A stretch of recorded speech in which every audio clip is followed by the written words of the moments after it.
Kia ora, I'm Chelsea Daniels, and this is The Front Page, a daily podcast presented by the New Zealand Herald. In Australia, the massive manhunt continues for suspected cop killer Dezi Freeman in rural Victoria.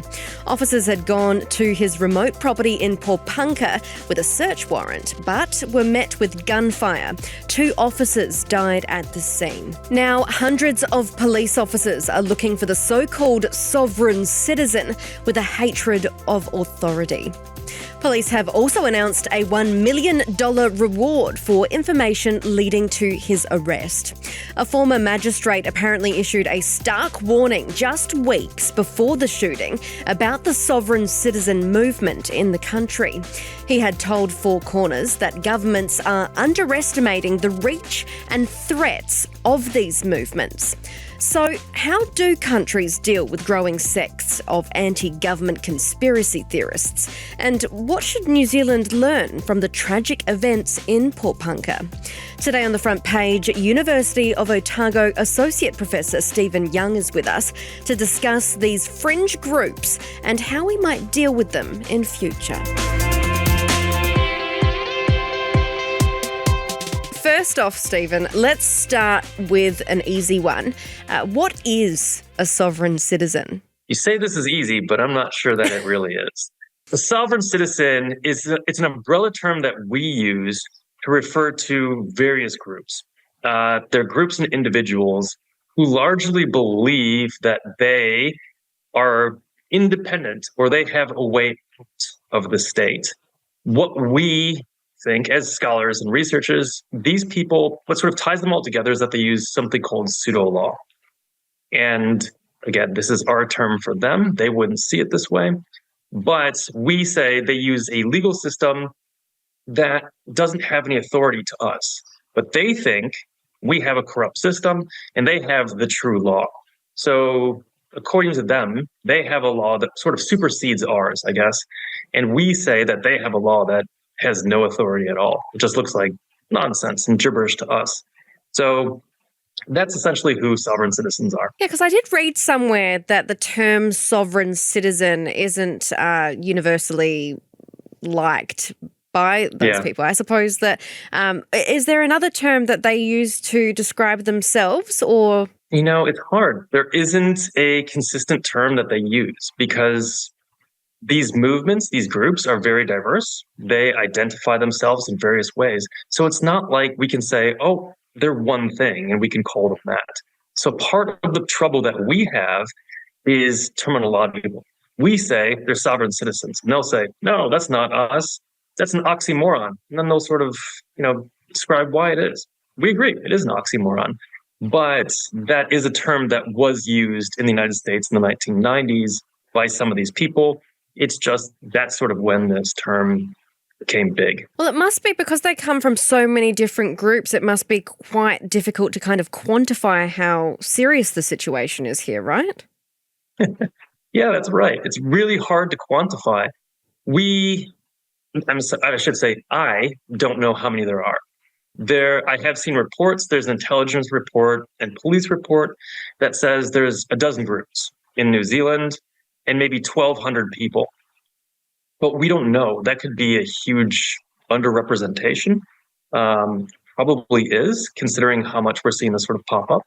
But we don't know exactly how many people are out there that we would actually qualify or count as sovereign citizens or as pseudo-law adherents. And in terms of their beliefs as well, I believe that it goes from very kind of low, they won't drive without a driver's license because they don't believe in the conformity of driver's licenses, all the way through. It can get pretty violent. So in terms of how they impact the courts and local government and I guess other aspects of society, how does that all work?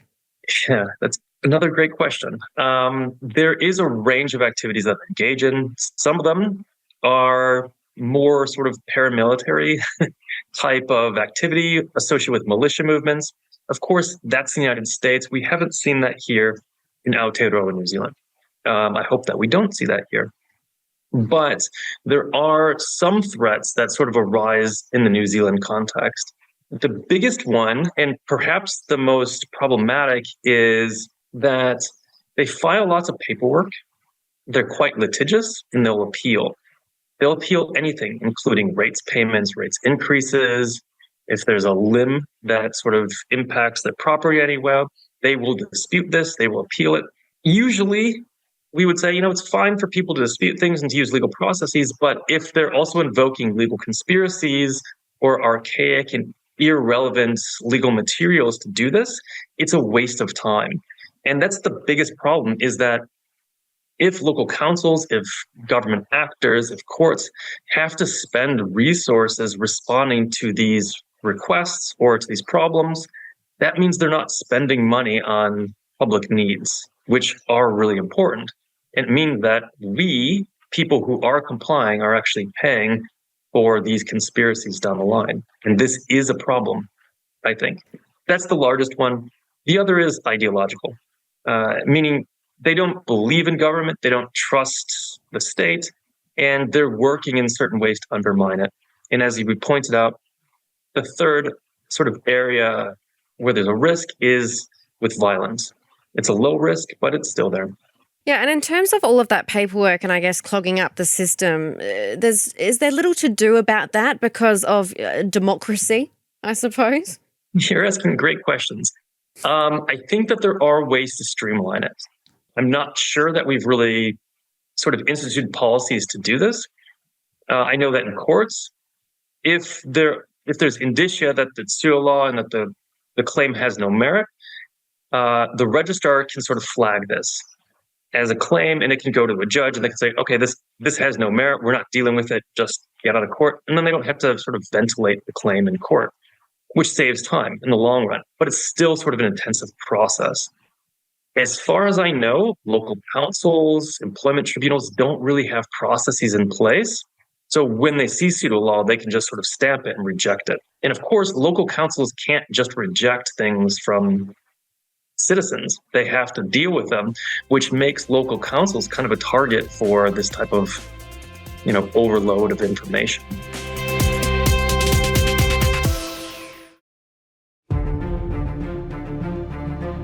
Since Dezi Freeman is accused of opening fire and killing 2 police officers and attempting to murder a third, police have received 1,000 phone calls to Crime Stoppers. In terms of what it's like here on the ground, there are still more than 450 police members from Victoria, New South Wales and South Australia working tirelessly to bring this man to justice. And they say they will not stop until that is done.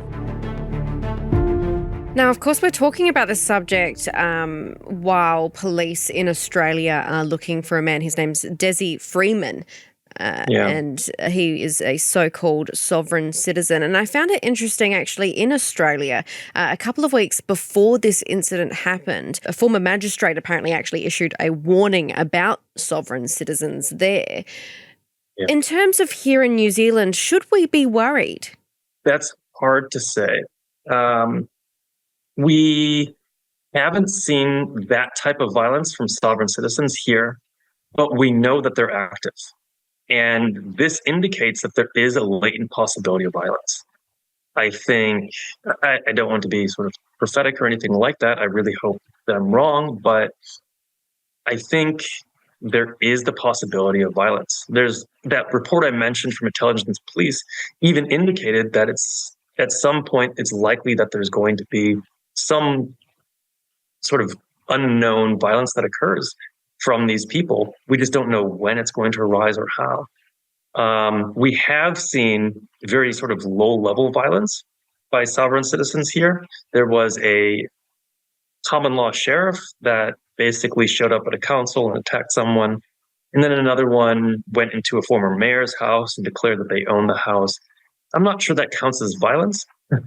It might have just been more terrifying. It's definitely a trespass, but I'm not sure it's like the high level violence that really gets under people's skin and motivates them to act. Well, you mentioned the US before, and that's interesting because it is becoming a huge issue there. I saw that there are large numbers of violent incidents there. The FBI has labelled sovereign citizens a domestic terrorism threat. Yeah. Do you think we should do the same here, really front foot the issue, or do you think that's quite an extreme approach?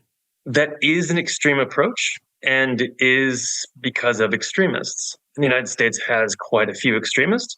The history of the United States shows that there's quite a few of them. So a researcher there, Christine Sarteshki, has noted, I think, 600 events of violence by sovereign citizens over the last 20 years or 30 years. So that it's quite a bit more than we have here, I would say. So I think the concern in the United States is larger than it is here. And what we're seeing now in Australia also indicates that this is becoming more violent there.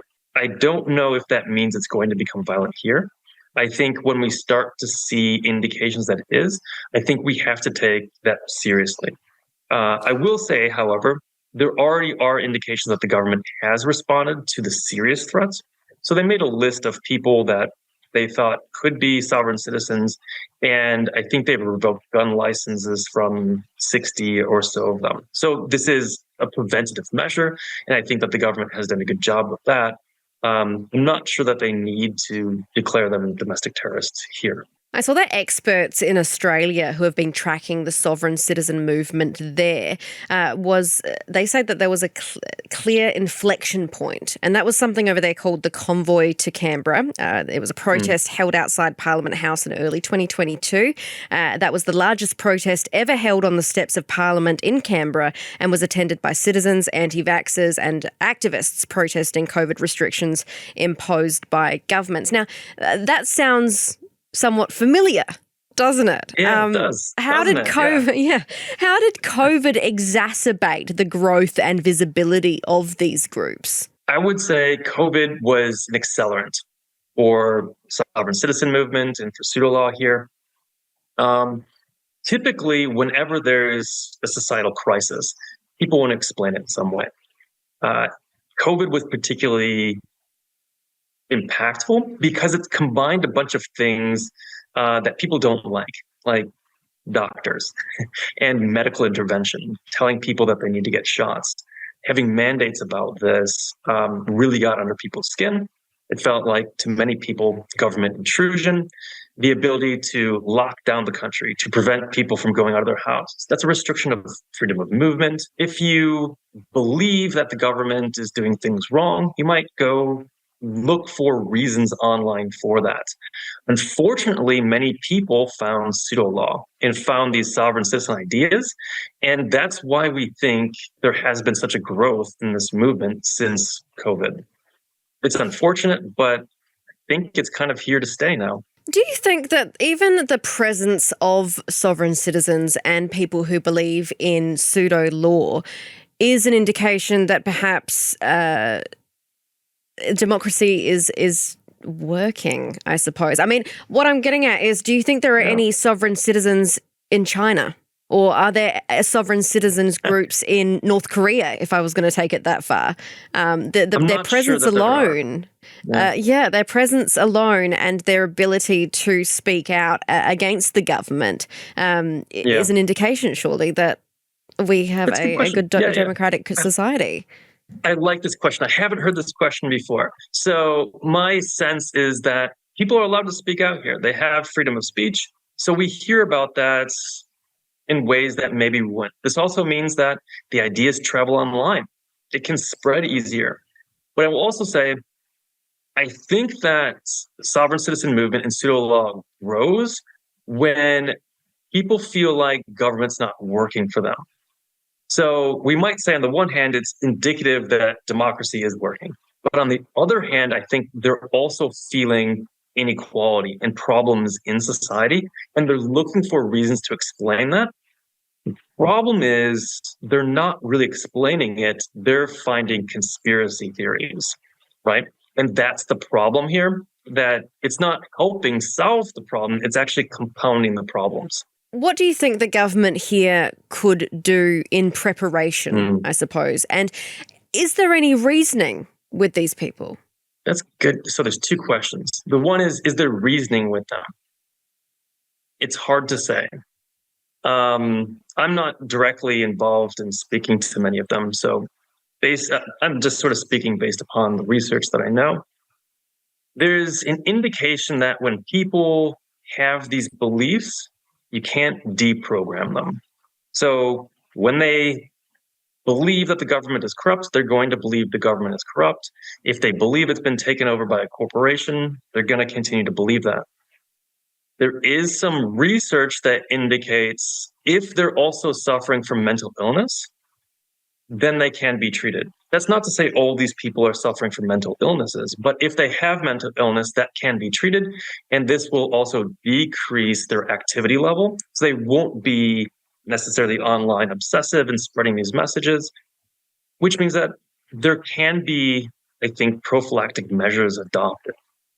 I think there could be perhaps more regulation of social media, but this starts to wade into territory that makes me very uncomfortable because if there's nothing illegal about selling bad legal advice or engaging in political discussion or even conspiracy theories, this is all perfectly legal. And if we say, we should regulate this in some way, it starts to look like it's infringing on free speech in certain ways. And kind of proving their point. And it kind of proves their points. Yeah, the state might become somewhat of the tyrannical government that they accuse it of being. And that's certainly not what we want. As a non-conspiracy theorist, I don't want a tyrannical government either. So it's really tricky in terms of figuring out what the best way to respond is. And I suppose just teetering over that line of, these people are crazy. They're filing so much paperwork. And then the other line, which is quite, we don't know how far away it is, that violence aspect as well, really balancing up those two ideas. Yeah, it's really hard. I mean, we know that they're filing lots of paperwork. We know that it's coming up local councils and courts and employment tribunals. We know that this is a major part of criminal dockets now. So there's a big question about how do we start to do this? How do we start to unravel this? And not sure. I think if we, sort of pie in the sky type thing, if we start to think about making a society where people don't have reasons to believe in conspiracy theories, then they're not going to be attracted to pseudolaw. They're not going to hate the government or think that it's working against them. I think part of this also has to do with big business and banks, because part of the narrative is that banks have more power than people and that the government is in cahoot with banks. So I think that there's a problem here. There's sort of a critique they have here of the current sort of capitalistic system and how it's run amok, but they don't articulate it in those words. Thanks for joining us, Stephen. Of course. Thanks for having me. I appreciate it. That's it for this episode of The Front Page. You can read more about today's stories and extensive news coverage at nzherald.co.nz. The Front Page is produced by Jane Yee and Richard Martin, who is also our editor. I'm Chelsea Daniels. Subscribe to The Front Page on iHeartRadio or wherever you get your podcasts, and tune in tomorrow for another look behind the headlines.